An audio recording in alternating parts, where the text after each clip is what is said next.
처음에 이제 동영상을 보면서 이제 의심을 하게 됐죠. 네. 이거는 4-1번 출입문이 아니다. 네. 4-1번 출입문이라면 그 옆에 3칸짜리 노약자석이 있어야 되는데 3명이 앉아있는 노약자석이 아니었어요. 그렇죠. 이건 중간에 있는 네, 출입문. 한 5명 이상 보였어요. 그래서 일단은 4-1번 출입문은 아니구나. 그러고 나서 동영상을 뒤에까지 보니까 뒷부분에는 이제 사람이 빠진 다음에 출입문이 객차 뒤에서 하나, 둘, 3번 출입문이다. 근데 그때는까지만 해도 이게 4호 객차 출입문인지 3호 객차 출입문인지는 몰랐죠. 그래서 영상 분석을 맡겼더니 이건 3-3번 출입문이었다. 이게 지금 대한민국에서 가능한 일인가 싶기도 하고 사실 법정에서도 다들 당황했어요. 검사도 당황하고 판사도 정말 이런 이야기를 저보고 이런 거를 주장하는 거냐고. 출근 시간 혼잡한 서울 지하철 2호선. 한 남성은 여느 때처럼 지하철을 타고 회사로 향하고 있었습니다. 그런데 며칠 후 지하철 성추행범으로 지목됐다는 경찰의 연락을 받게 됐는데요. 남성은 그날 이후 2년이 넘도록 지옥 같은 시간을 보내고 있다고 합니다. 과연 이 사건의 진실은 무엇인지 지금부터 자세하게 알아보겠습니다. 예, 억울하게 성추행 누명을 썼다가 무죄 판결을 받게 됐다는 제보인데요. 박 변호사님이 좀 설명 좀 해주시죠. 자, 지금으로부터 2년이 훨씬 지난 2023년 3월에 있었던 일입니다. 자, 이분이 사당역에서 강남역 2호선이죠. 이 출퇴근을 지금 하는데 그날도 사당역에서 강남역에 내렸는데 아마 사람이 상당히 많았던 것 같습니다.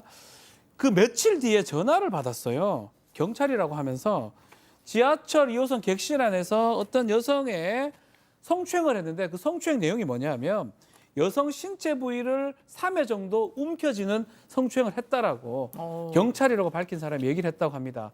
당연히 제보자 입장에서 뭔 소리냐 너 보이스피싱 아니냐라고 전화를 끊었는데 예. 다시 경찰이 연락이 왔다고 하고요. 결국은 경찰서에 가서 조사를 받았다고 합니다.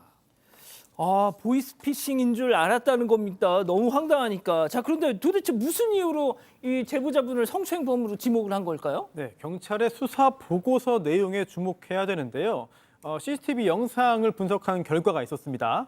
이 제보자와 당시 그 피해를 주장했던 피해자가 2023년 3월 20일 아침 8시 14분경에 열차에 탔어요. 제가 탔는데 그 다음에 지금 화면에 나오죠? 열차 4-1칸, 네 번째 전동차의 제일 앞문입니다.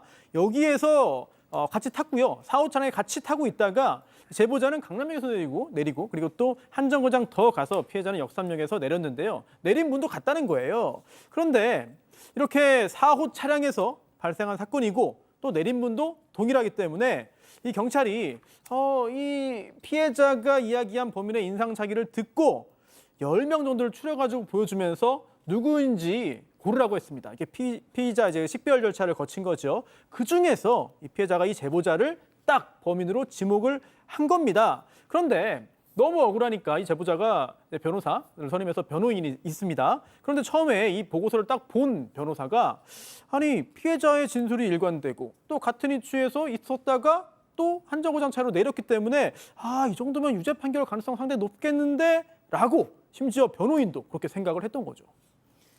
들으신 것처럼 변호인도 이거는 뭐 유죄 나올 수밖에 없겠다 생각했다는 겁니다. 그런데 재판은 무죄 판결. 어떻게 된 상황인지 체크포인트 먼저 짚어보죠. 이 칸이 아닌가벼. 자, 제보자 변호인의 얘기 들어보시죠. 처음에 이제 동영상을 보면서 이제 의심을 하게 됐죠. 네. 이거는 4-1번 출입문이 아니다. 네. 4-1번 출입문이라면 그 옆에 3칸짜리 노약자석이 있어야 되는데 3명이 앉아있는 노약자석이 아니었어요. 그렇죠. 이건 중간에 있는 네, 출입문. 한 5명 이상 보였어요. 그래서 일단은 4-1번 출입문은 아니구나. 그러고 나서 동영상을 뒤에까지 보니까 뒷부분에는 이제 사람이 빠진 다음에 출입문이 객차 뒤에서 하나, 둘, 3번 출입문이다. 근데 그때는까지만 해도 이게 4호 객차 출입문인지 3호 객차 출입문인지는 몰랐죠. 그래서 영상 분석을 맡겼더니 이건 3-3번 출입문이었다. 일단 영상을 보면 교수님 네. 뭐가 됐든 다시 1번 출입 4-1이든 3-1이든 다시 1번 출입문은 아니에요. 네, 왜냐하면 다시 1번 출입문 옆에도 노약자석이 있잖아요. 그러니까. 그럼 의자가 딱 3개가 있잖아요. 그런데 영상에 보면 이 출입문 옆으로 5개, 6개의 의자가 쫙 있는 거예요. 그러니까 지금 변호인께서는 이거는 4-1 아닌 것 같은데 라는 생각을 하신 거죠. 너무 똑똑하게 예리하게 착 잡아내신 거죠.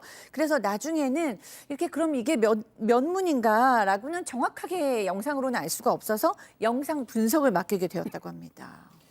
자, 그 영상 분석 결과 내용 좀 전해주시죠. 네, 변호인은 첫 번째로 피해자가 하차한 출입문이 4- 출입구가 맞는지 확인을 했습니다. 그 결과 영상 분석을 했더니 하차 위치는 역삼역의 4-1번 출입구가 맞았습니다. 그리고 제보자가 촬영된 영상 속 위치가 어딘지 의뢰도 했는데요. 현장 검증 및 조사 결과 해당 위치는 3번 차량의 3번 출입구로 확인이 됐습니다. 이 피해자는 4번 차량에서 성추행을 당했다고 했는데 제보자가 탑승한 열차 위치는 3-3 출입구 앞이었던 건데요. 피해자가 있었던 4-1번 출입구와 제보자가 있었던 3-3번 출입구는 상당한 거리가 있었고요. 심지어 두 사람은 완전히 분리된 다른 차량이 있었던 상황이었습니다.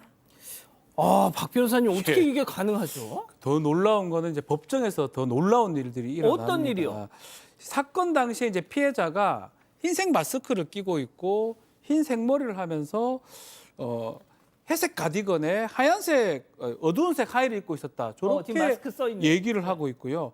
근데 수사 보고서에 지금 경찰이 피해자로 지목한 여성이 긴 생머리는 맞는데 또 흰색 마스크는 맞는데 옆에 나오죠. 카키색 외투를 하고 있었어요. 이 두 개가 다릅니다. 다르네요. 다른데 더 문제는 뭐냐면 피해자가 법정에서 얘기를 합니다. 사진 속의 여성이 제가 아닙니다라고 얘기를 해버려요. 그러니까 검사, 판사 다 당황해요. 이게 뭐냐, 이 재판 왜 왔냐. 피해자도 경찰 사진이 아니라고 하는 모습을 보면서 법정에서 난리가 난 겁니다. 어떻게 내가 아닙니다라고 한 거예요. 어떻게 이런 일이 있어? 아니 결국 자 지금 들으신 것처럼 법정에서 피해자가 이거 저 아닌데요? 당연히 무죄죠. 자 지난해 11월 무죄가 났습니다. 자 결론 나오고 지금 6개월이 지나서 저희한테 제보를 하신 이유가 있어요. 이 피해자분께서. 네, 왜 그러냐면은 이제 1년 8개월 만에 무죄 판결을 받고 워낙에 이제 수사가 엉터리니까 검사가 항소조차 포기를 했어요. 그런데 그 후에 그 경찰은 제보자한테 사과도 하지 않았고 당연히 피해 보상 뭐 이런 거 없었습니다. 그런데 이 제보자께서는 20년 전부터 지병이 있었고 그 지병 때문에 공황장애가 생겨서 너무너무 힘들어하는 치료를 받는 중에 이런 일이 생긴 거예요. 그래서 지난 2년 동안이 뭐 아내는 믿어줬지만 너무 힘들었고 이 생각만 하면 힘들고 어지럽고 일상생활을 할 수가 없었다고 합니다. 실제로 인터뷰도 본인이 할 수가 없어서 변호인이 대신 인터뷰를 했고요. 공황장애를 알고 있는 이제 저로서는 이분이 정말 힘들었겠다. 왜냐하면 공황 발작도 더 심해졌을 수 있고 공황장애에서 정말 힘든 건 예기 불안이라고 이 일이 나한테 언제 일어날지 모르는 그 불안인데 이제는 뭐 지하철 못 타실 가능성이 너무 많아요. 그래서 이분의 그 공포스러운 마음이 충분히 또 이해가 됩니다. 자, 이 제보자 남성분의 변호인 얘기 이어서 더 들어보시죠. 경찰이 이게 CCTV가 3호 차량인지 4호 차량인지 몰랐을 리가 없을 것 같은데 그냥 3호 차량인데 그냥 4호 차량이라고 하고 그냥 피해자도 안 보이는데 보인다고 하고 그냥 범인을 먼저 지정해 놓고 그냥 맞춰놓은 간 것 같아요. 저도 그렇지만 이게 상식적으로 납득하기가 되게 어려워요. 네. 이게 지금 대한민국에서 가능한 일인가 싶기도 하고 사실 법정에서도 다들 당황했어요. 검사도 당황하고 판사도 정말 이런 이야기를 저보고 이런 거를 주장하는 거냐고. 야, 이게 진짜 가능하군요, 정말. 네, 경찰도 당황을 했습니다. 또 입장을 밝혔는데 무죄 판결이 나온 다음에 입장을 밝혔는데요. 수사 당시에 좀 더 면밀하게 살펴보지 못한 것에 대해서 안타깝게 생각한다라는 입장을 밝혔고요. 그러면서 당시에 담당 수사관이 최선을 다해 수사를 했지만 결과적으로 미진했다, 죄송하다라고 했는데요. 그러면서도 의도적인 증거 조작 같은 것들은 절대 없었다라는 입장도 밝혔습니다. 그런데 조금 전에 들으신 것처럼 제보자의 변호인은 여기에 대해서 의문을 제기한 거예요. 아니 다른 사람도 아니고 지하철 전문 수사기관 아니냐. 지하철 수사대가 이게 3호 차량인지 4호 차량인지조차 영상을 보고 파악하지 못했다는 거는 이게 말이 안 된다. 먼저 범인을 누군지 딱 찍어놓고 혹시 다 맞춰나간 거 아니냐라는 의문을 제기하고 있고요. 경찰이 이렇게 수사를 했다는 게 상식적으로 납득이 되지 않는다고 했습니다. 그러면서 이제 제보자와 함께 허위 공문서 작성죄 그리고 직무유기죄로 고발을 준비하고 있다고 하는데요.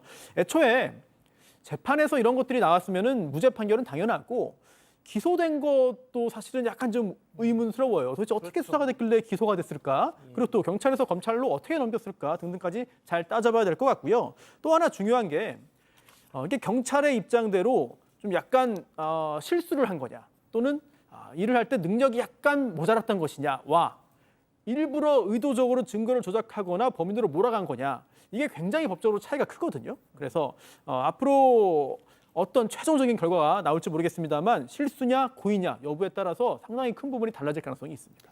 저희가 그 해당 경찰과 좀 접촉을 하고 싶었습니다. 그래서 연락을 했는데 인터뷰를 거절했습니다. 그래서 이 당사자 경찰의 입장 직접 듣지는 못했습니다.